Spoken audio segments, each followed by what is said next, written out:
دراجات۔ حضرت اما عائشہ صدیقہ رضی اللہ تعالی عنہا شام کا وقت ہے اور سین کے اندر لیٹے لیٹے سرکار سے گفتگو کرنے لگی۔ پوچھا کہ یا رسول اللہ، کیا آپ کی امت میں کوئی شخص ایسا بھی ہے جس کی نیکیاں آسمان کے ستاروں کے برابر ہوں؟ اب کیا پتا آسمان کے ستاروں کی تعداد کتنی ہے، لیکن اما جان کو پتا تھا کہ والی کائنات کو، خالق کائنات نے وہ علم کے خزانے عطا فرمائے ہیں کہ آپ کو معلوم ہے کہ آسمان کے ستاروں کی تعداد کتنی ہے، اور آپ کو یہ بھی معلوم ہے کہ میرے اصحاب میں، میری امت کے اندر ایسا شخص کون سا ہے جس کی نیکیاں آسمان کے ستاروں کے برابر ہیں، کم بھی نہیں زیادہ بھی نہیں۔ ستاروں کی گنتی بھی معلوم ہے اور ہر امتی کی نیکیوں کی گنتی بھی سرکار کو معلوم ہے۔ حالانکہ کتنی نیکیاں، کتنے اعمال بندے کے ایسے ہوتے ہیں جو بندہ چھپ کے یا گھر میں بیٹھ کے یا کسی کو دکھا کے نہیں کرتا، وہ نیکی ہوتی ہے یا وہ بدی ہوتی ہے، لیکن اما عائشہ کو پتا تھا کہ سرکار کو پتا ہے کہ کس کی نیکیاں کتنی ہیں، کس کے گناہ کتنے ہیں۔ پوچھا یا رسول اللہ، کون شخص ایسا ہے جس کی نیکیاں آسمان کے ستاروں کے برابر ہیں؟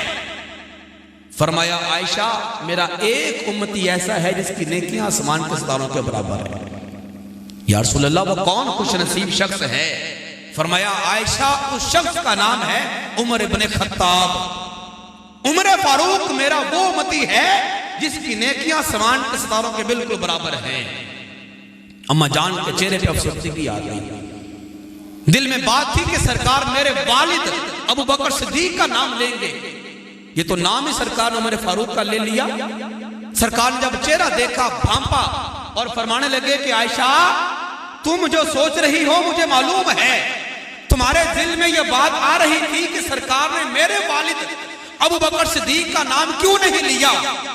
سرکار ان کی نیکیوں کے حوالے سے فرماتے ہیں تو سن، فرمایا کہ عمر وہ ہے جس کی نیکیاں آسمان کے ستاروں کے برابر ہیں، لیکن تیرے والد گرامی صدیق اکبر رضی اللہ تعالی عنہ، فرمایا صدیق کی نیکیوں کا اگر تم پوچھتی ہو، ان کی نیکیوں کا یہ مقام ہے کہ جس رات وہ مجھے کندھوں میں بٹھا کے غار ثور کی اونچائیوں کو پار کروا رہے تھے، اور جس رات انہوں نے اپنی جان کو راہ خدا میں اور میری محبت میں سامنے رکھ کر کفار کے سامنے سینہ تان کر مکہ سے مجھے باہر نکالا تھا، فرمایا وہ اس ہجرت کی ایک رات کی نیکیاں عمر کی پوری زندگی کی نیکیوں کو پر بھاری ہیں۔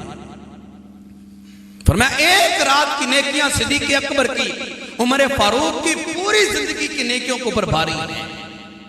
تم صدیق اکبر کی نیکیوں کو میرے پوچھتی ہو؟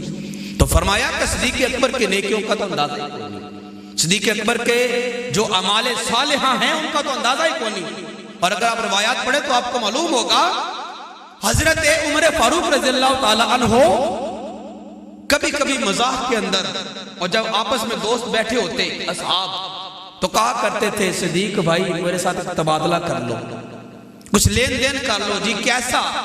کہا کرتے تھے صدیق بھائی آپ ایسا کریں میری زندگی کی ساری نیکیاں لے لیں، ساری نیکیاں لے لیں، لیکن ہجرت کے رات کی ایک نیکی مجھے دے دیں۔ صدیق اکبر فرمایا کرتے تھے نہیں عمر، دوستی اپنی جگہ پہ، بھائی چارہ اپنی جگہ پہ، اخوت اسلامی رشتہ اپنی جگہ پہ، لیکن حساب اپنا اپنا۔ میرے پاس زندگی میں اور ہے کیا؟ میرے پاس کون سے اتنے خزانے ہیں نیکیوں کے جو میرے جن کو پر میں مان کروں؟ ایک یہی تو نیکی ہے میرے پاس، جس رات میں نے والی کائنات کو کندھوں پہ اٹھا کے مکہ پار کروایا اور پھر بحفاظت مدینہ منورہ پہنچایا، یہی تو نیکی ہے عمر، میں یہ بھی تجھے دے دوں، مجھے کس بات پر مان ہوگا؟ عمر یہ نہیں ہو سکتا۔ تو فرمایا عائشہ صدیق اکبر کی نیکیاں وہ ہیں کہ ایک رات کی نیکیاں عمر کی پوری زندگی کی نیکیوں کے اوپر بھاری ہیں، اور سرکار اللہ